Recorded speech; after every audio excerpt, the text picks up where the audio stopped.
अष्टम भाव में मंगल की स्थिति सबसे कठिन और जोखिम भरी मानी जाती है। यह व्यक्ति और उसके जीवन साथी पर, खासकर वैवाहिक जीवन के मामलों में, जैसे आपसी समझ, खुशी, स्वास्थ्य और यहाँ तक कि विवाह की निरंतरता या अंत पर भी नकारात्मक प्रभाव डाल सकता है। विवाह का अंत या जीवन साथी को नुकसान कई तरह से हो सकता है। बीमारी, चोट, तपेदिक, यौन रोग, एड्स, त्वचा या रक्त विकार, हृदय संबंधी समस्याएं, स्टंट करते समय दुर्घटनाएं, ऊंचाई से गिरना या जानवरों जैसे घोड़े या ऊंट से गिरना, जानवरों का काटना, सांप का काटना, रेबीज या गुप्तांगों में चोट लगना। खतरनाक काम या शारीरिक खतरे वाली जिम्मेदारियों के कारण भी जोखिम हो सकते हैं। वैवाहिक जीवन में समस्याएं कानूनी मुद्दों, आवश्यकता से अधिक अचल संपत्ति के मालिक होने, आय के कई स्रोतों या असफल सर्जरी, खासकर गैर विशेषज्ञों द्वारा की गई सर्जरी से भी उत्पन्न हो सकती हैं। हालांकि यदि अनुकूल ग्रह, विशेषकर सूर्य, शनि या राहु बलवान हो, तो वे व्यक्ति या जीवन साथी को इनमें से कई जोखिमों से बचा सकते हैं।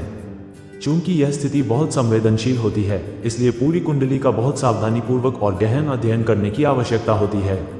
लापरवाह या अधूरा विश्लेषण गलत निष्कर्ष पर पहुंच सकता है। संक्षेप में, अष्टम भाव में मंगल आमतौर पर आय के लिए अच्छा होता है, लेकिन स्वास्थ्य, विवाह या प्रेम संबंधों के लिए हानिकारक होता है, चाहे वो किसी भी राशि में हो। यह मान लेना गलत है कि मंगल केवल इसलिए हानिरहित हो जाता है क्योंकि वह उच्च का, अपनी राशि का या वर्गोत्तम है। अष्टम भाव में मंगल हमेशा चुनौतियां लेकर आता है, केवल तीव्रता बदलती है, जो राशि और मंगल तथा अष्टम भाव के स्वामी के बीच संबंध पर निर्भर करती है। इसलिए किसी भी निर्णय पर पहुंचने से पहले इसे ध्यान में रखना चाहिए।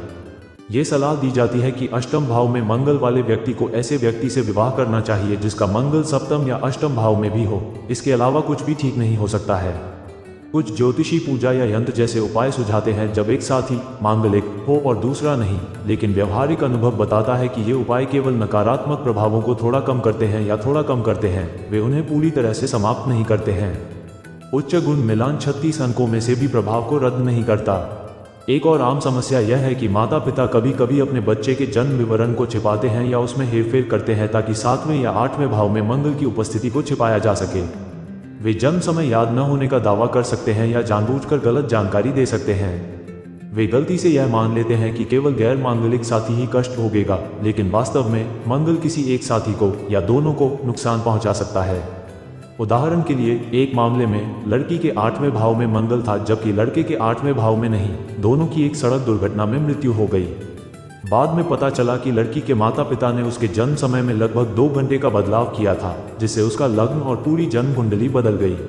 कुछ माता पिता ये सोचकर जन्म वर्ष भी बदल देते हैं कि ग्रह वही रहेंगे, लेकिन अलग अलग वर्षों में एक ही तिथि को जन्मे लोगों की कुंडलियां पूरी तरह से भिन्न हो सकती हैं, भले ही लग्न और सूर्य एक जैसे दिखाई दें।